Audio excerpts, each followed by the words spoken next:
Saat ini saya lagi kedayawan teman ya, sahabat lama, jauh-jauh dari Riau. Riau Mas ya? Riau. Nah ini sekarang lagi di Trenggalek.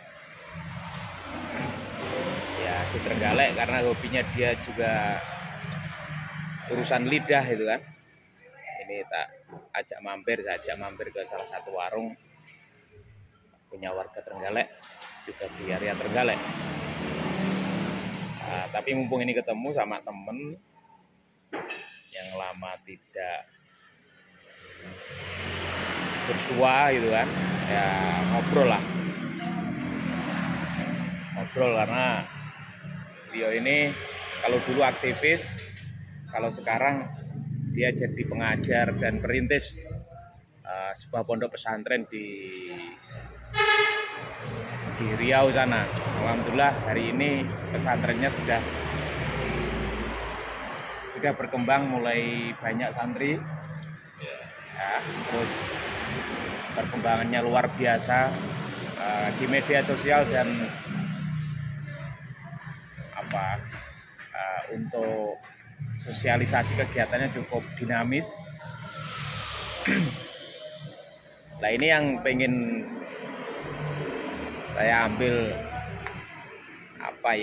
saripati daripada sahabat saya yang satu ini ya, karena lama nggak ketemu. Ini gimana sih gitu kan, kalau dulu aktivis gitu kan, aktivis mahasiswa, idealis, terus sudah S1 bahkan S2 itu kan sudah selesai, terus tiba-tiba pindah dari Jawa Timur, kemudian terdampar jauh di sebuah pulau di Riau itu kan, dengan nuansa baru. Merintis itu bagaimana jenengan menyeimbangkan antara dunia idealisme yang dulu pernah jenengan pelajari dan kenyataan, bisa bagikan ya. Apa sih idealisme dan apa sih itu kenyataan gitu bagi jenengan? Pertanyaannya serius sekali. Ya karena ini urusannya di kuliner, jadi nanti ada hubungannya dengan kuliner ya. Karena logika tidak akan main kalau tidak ada logistik. Nah ini urusan logistik, urusan perutnya kan sudah selesai. Ini ya tinggal logikanya. Bisa diceritakan? Ini pertanyaannya yang terlalu serius sebenarnya. Ya dijawab aja dengan agak tidak serius, tidak apa-apa. Tidak apa-apa ya. Tidak apa-apa, los. Artinya begini, karena kita kesini ini kan tujuannya kemarin ngiras-ngirus ziarah Wali Songo, kemudian mampir ke tempat kakek, nenek, kerabat, saudara, mertua yang ada di Trenggalek. Jadi hari ini memang hari terakhir kami berada di Trenggalek, untuk kemudian besok kami melanjutkan perjalanan kembali menuju ke Pekanbaru Riau. Berkaitan dengan pertanyaan yang serius tadi, sebenarnya begini, sebenarnya tidak ada kaitan antara idealisme kemudian kenyataan dan lain sebagainya. Tempo hari saya bertemu dengan ketua IPPNU Pekanbaru. Saya tanya jurusannya apa, kuliah jurusannya apa. Dia jawab jurusan Bahasa Indonesia, Fakultas Tarbiyah katanya.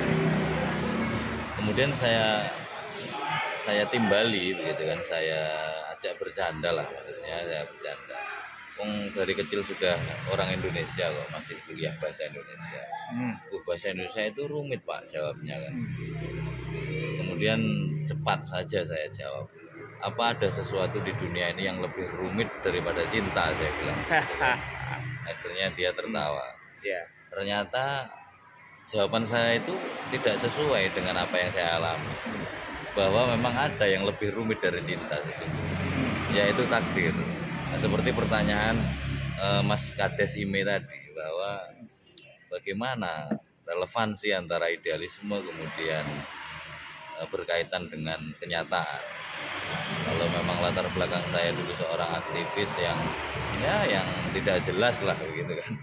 Kemudian pada akhirnya harus terjerumus ke dunia pendidikan yang bahkan dulu saya sendiri tidak serius menjalani dunia pendidikan itu ketika masih berada di kampus tercinta yang saat ini, waktu itu masih Setain dan saat ini sudah UIN 1 Syarif Ali Rahmatullah ya. Di Tulungagung itu saya tergolong mahasiswa yang tidak baik-baik saja sesungguhnya, tetapi saya punya keyakinan dan waktu itu saya juga tertolong dengan saya nyantri di Pondok Pesantren Hidayatul Muqtadiin Ngunut Mbah Yaya Ali almarhum Ali Sotik Uman. Jadi berangkat dari sana saya tetap memiliki keyakinan bahwa apapun yang terjadi di kemudian hari ini sudah ada garisnya. Maka dari itu saya hanya menjalani itu semua saja, karena saya yakin apapun yang kita rencanakan, apapun yang kita upayakan itu tidak pernah lepas dari apa yang sudah ditentukan Tuhan. Toh kita tetap punya kewajiban untuk ikhtiar, karena ikhtiar itu perintah Tuhan juga, meskipun hasil atau keputusannya tetap Tuhan yang menentukan. Sebagai manusia, sebagai makhluk, kita tetap wajib berikhtiar, berproses dengan apapun yang ada di hadapan kita, dengan media apapun, dengan sarana apapun, berproses ikhtiar sebagai manusia yang menjalankan perintah Tuhan. Ya. Jadi pada akhirnya seperti itu. Ya, keren sekali ini jawabannya. Ini sudah ini menggambarkan kalau beliau hari ini memang mampu kiai atau ya bukan kiai mampu lah. Mungkin bisa dibilang ya kiai Sukwan lah gitu kan. Sudah agamis banget kalau dulu serba logika gitu kan, rasionalitas gitu kan. Nah sekarang jawabannya takdir gitu kan, itu kan bahasa agama ya, bahasa agama dan karena sekarang agama yang laku dijual Pak. Nah ini iya. Jadi kita mau nyapres saja harus pakai agama gitu. Jadi ini sekarang sudah paham marketing. Sudah marketing dan dagangannya berlaku agama gitu ya. Dagangan yang paling laku bahkan bukan agama saja Pak, Tuhan pun sudah ikut-ikutan dijual. Oh iya. Dalam tanda kutip ya Mas. Iya. Tuhan dalam T kecil kutip, ya. Tanda kutip T kecil ya. Ini tadi jawaban dari cara pandang agama ya. Memang ini mungkin untuk ngedem hatinya biar adem gitu kan. Mungkin apa Mas? Dulu jenengan pernah punya cita-cita apa sih kok sampai ngomongin takdir begini harus dijalani gitu kan. Justru saya waktu kecil mungkin punya lah, cuman saya tidak ingat. Maksudnya cita-cita seperti anak-anak pada umumnya, mungkin ada yang pernah bercita-cita jadi polisi, jadi tentara, jadi dokter dan lain-lain. Saya sudah tidak ingat cita-cita waktu kecil itu, tapi yang saya ingat bahwa saya itu pokoknya pulang selesai kuliah ya nggak tahu mau jadi apa. Prinsip saya waktu itu adalah apapun yang bisa saya lakukan, saya lakukan. Apapun potensi yang saya miliki ya saya pergunakan. Misalnya begini, kalau saya punyanya cangkul ya cangkul itu saya pakai. Kalau saya punyanya arit ya arit itu saya pakai. Kalau saya punya pulpen ya pulpen itu saya pakai. Jadi apa saja ilmu yang saya temukan semasa proses pendidikan itu ya saya tekuni saja. Apa yang memang menurut saya bisa lakukan saya lakukan. Karena pada waktu itu saya punya prinsip, kalau kita bisa melakukan sesuatu yang bisa dilakukan orang lain, terus apa gunanya kita, gitu kan? Jadi kita harus punya sesuatu yang tidak bisa atau yang tidak bisa dilakukan orang lain lah, gitu bahasanya. Artinya kita harus punya sesuatu yang dalam tanda kutip spesial. Artinya kita harus punya nilai lebih, soft skill. Kalau sesuai dengan jurusan mungkin kuliah itu kan ada jurusan tertentu toh. Kan tidak semua orang sama kuliahnya, begitu kan jurusan yang diambil. Sementara saya sendiri sebenarnya kuliah itu hanya mengambil jurusan hikmahnya saja. Kalau jurusannya ya jurusan tahap apa yang penting saya pada akhirnya pokoknya jadi apa saja yang penting kita bermanfaat untuk orang banyak. Oke. Ini tadi oke lah. Ini sambil ngobrolnya monggo jenengan kalau ngudut jenengan masih ngerokok toh? Masih rokok ya. Masih minum juga. Silakan dinikmati ya. Biar encer rokok juga boleh. Iya. Maksud saya begini ya, kalau tadi jenengan ngomongin tentang cita-cita itu kan bagi saya idealitas ya, Iya, iya. idealitas sebuah tujuan hidup, mimpi hidup gitu kan. Tapi yang saya maksud adalah idealisme lebih ke ranah hidup yang menyempurna gitu kan. Iya. Atau mungkin cara pandang Anda terhadap dunia di luar diri Anda Oh, gitu begitu. kan. Oke. Anda kan sangat menuntut kalau dulu serba seharusnya kan. Harus. Ya? Iya, betul. Apa itu ada dasen sama dasolen gitu ya istilahnya ya. Jadi menuntut segala sesuatu, entah itu negara, entah itu aparaturnya pemerintah, aparat TNI Polri atau lembaga-lembaga lain, bahkan kampus atau apa Iya, itu kan. betul. Kita kan serba menuntut Betul. sesuai dengan Idealitas. idealitas gitu kan. Nah, sekarang jenengan melihat idealisme yang seperti itu ketika sudah Anda katakan Iya, di dunia nyata, padahal iya. dulu juga dunia nyata loh ya. Nyata. Cuman nyata di area kampus yang Area kampus, makan aja kadang iya. ditanggung orang tua gitu ya. Betul. Nah, coba bisa dijelaskan nih idealisme Anda melihat dunia di luar Anda. Jadi sesungguhnya ketika kita ngomong idealisme, mungkin belakangan ini saya mulai paham bahwa dunia ini tidak ada yang ideal, Mas. Jadi justru ketika kita menuntut idealisme itu tidak ada yang akan kita dapatkan sesuai dengan keinginan kita. Karena dunia ini dalam tanda kutip terlalu kejam untuk mengharapkan sesuatu yang ideal itu sangat sulit. Karena apa? Karena kita harus menyadari bahwa kita ini manusia dan manusia itu tidak ada yang sempurna. Jadi sempurnanya ya sempurna ukuran manusia. Jadi kalau kita sudah sadar itu, maka kita hidup pun ya tidak akan ngoyo, kemudian tidak harus menuntut perfeksionis, tidak harus menuntut sesuatu yang ideal. Jadi justru ketidaksempurnaan itu menjadi indah ketika kita menyadari bahwa kita ini loh manusia. Kita ini mengerjakan sesuatu pekerjaan manusia. Jadi tidak mungkin ada sesuatu yang sempurna, kemudian tidak ada sesuatu yang sesuai lah dengan yang kita harapkan. Kesadaran seperti itu penting supaya kita hidup ini menjadi apa ya? Menjadi tidak ngoyo, kemudian ya tenang dalam menjalani hidup, lebih enjoy begitu kalau ada ya. Tapi bukan berarti itu menjadikan kita pasif ya. Artinya kita tetap berlandaskan pada pijakan awal bahwa kita manusia, wajib ikhtiar itu wajib, itu harus tetap kita pegang. Nanti kalau kita sudah ngomong ke pasrah, nerimo, ridho itu kan, jadi kita nanti kemudian berasumsi atau berkesimpulan bahwa kalau memang tidak ada yang sempurna ya udah nggak usah berusaha keras, bukan seperti itu. Artinya jangan kita salah memahami sebuah konsep bahwa meskipun sesuatu itu tidak mungkin sempurna, bukan berarti kita terus berhenti kemudian kita tidak melaksanakan kewajiban kita sebagai manusia untuk mengusahakan sesuatu yang terbaik dengan ukuran manusia. Oke. Jadi yang saya maksud ini, mohon maaf saya potong. Iya. Jadi kalau yang jenengan simpulkan tadi kalau saya tangkap itu adalah bukan idealismenya tapi itu kebijaksanaan. Jadi cara Anda sudah memandang hidup secara bijak. Bahwa hidup tidak ada yang ideal dan tidak ada yang sempurna gitu kan. Ya, semua sedang menuju dalam kesempurnaan bersama. Karena memang ada yang maha sempurna itu kan. Betul. Ini cara pandang ini saya lihat Anda sudah ke wilayah kebijaksanaan. Ya mungkin puncak dari filsafat kan tujuannya ini kan. Filosofia ini kan. Filoslogos yang mengarah pada cinta dan kebijaksanaan. Tapi mungkin Anda sudah terlalu sekarang sudah naik menjadi jiwanya sudah filosof membijak ya. Mungkin saya sudah ngawuli ya. Ngawuli ada zaman sudah mulai menyupi ya. Mungkin ini yang pandangan Anda itu. Ya, mungkin gini ya sebagai mungkin closing ya. Closing, baik. Closing ini maksud saya idealisme. Anda melihat realitas hidup ini selain menerima kenyataan atau menganggap semua tidak ada yang sempurna, ini apa yang seharusnya kita lakukan? Dan idealisme ini apa yang harus kita lakukan? Mungkin melakukan apa untuk merespon lingkungan? Sebagai closing mungkin begini, saya punya prinsip lah, bisa dibilang pegangan hidup atau apalah namanya, terserah istilahnya apa. Jadi saya ini merasa begini.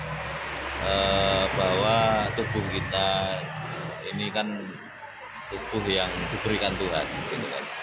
Jadi tubuh kita ini kita pakai ngapa-ngapain, kita pakai ngapa-ngapain, kita tidak berjuang, tidak berusaha keras, tidak bekerja keras, itu pada akhirnya kita akan sakit mati. Maka saya berprinsip bahwa lakukan apa yang ngapa-ngapainlah kamu yang bermanfaat untuk orang banyak, karena pada akhirnya kamu nggak ngapa-ngapain pun kamu itu ya sakit, ya tua, ya mati. Berarti harus ngapa-ngapain, ya pokoknya ngapa-ngapain, jangan sampai tidak ngapa-ngapain kemudian tua, sakit, mati. Jadi itu yang pertama.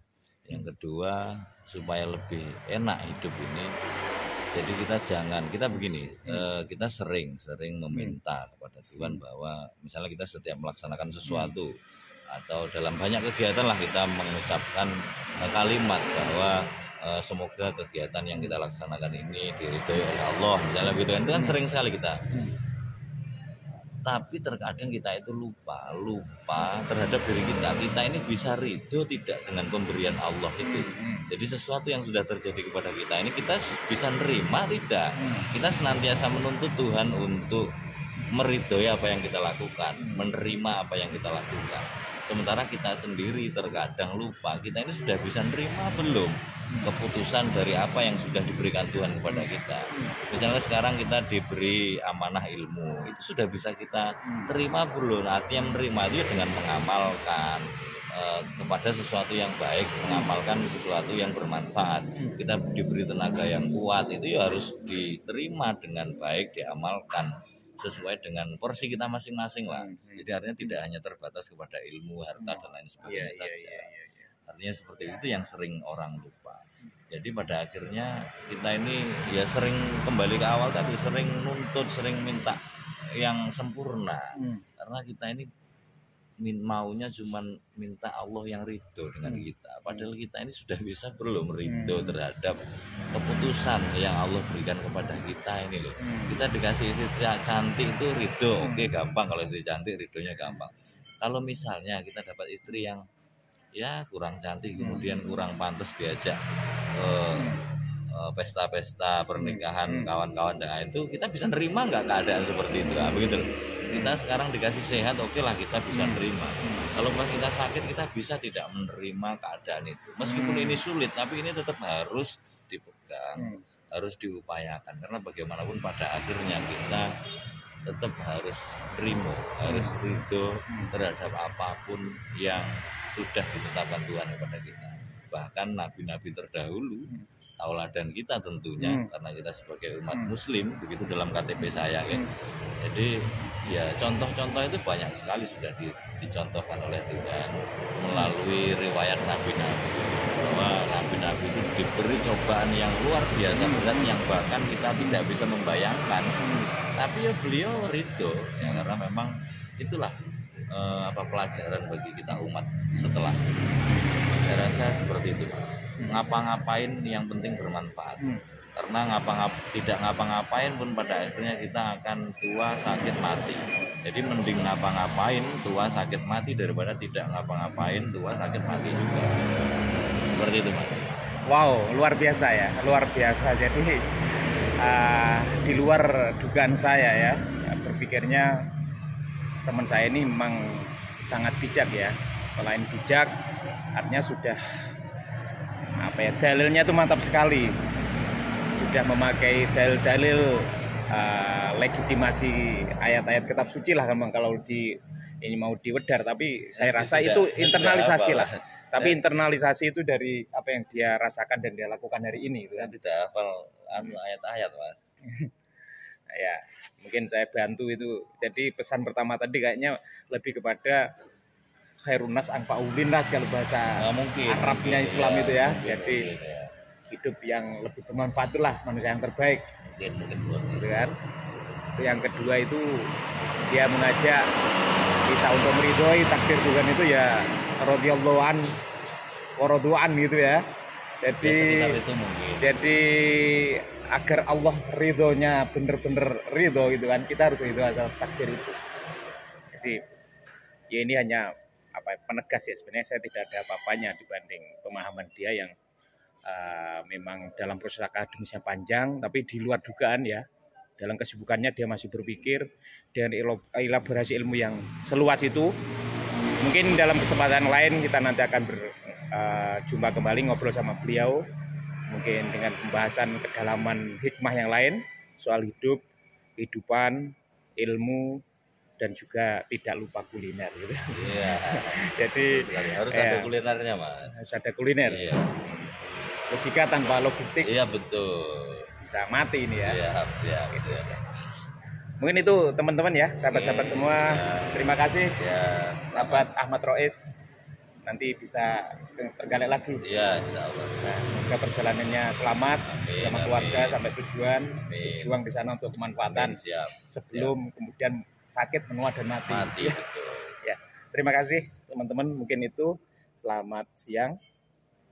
Assalamualaikum.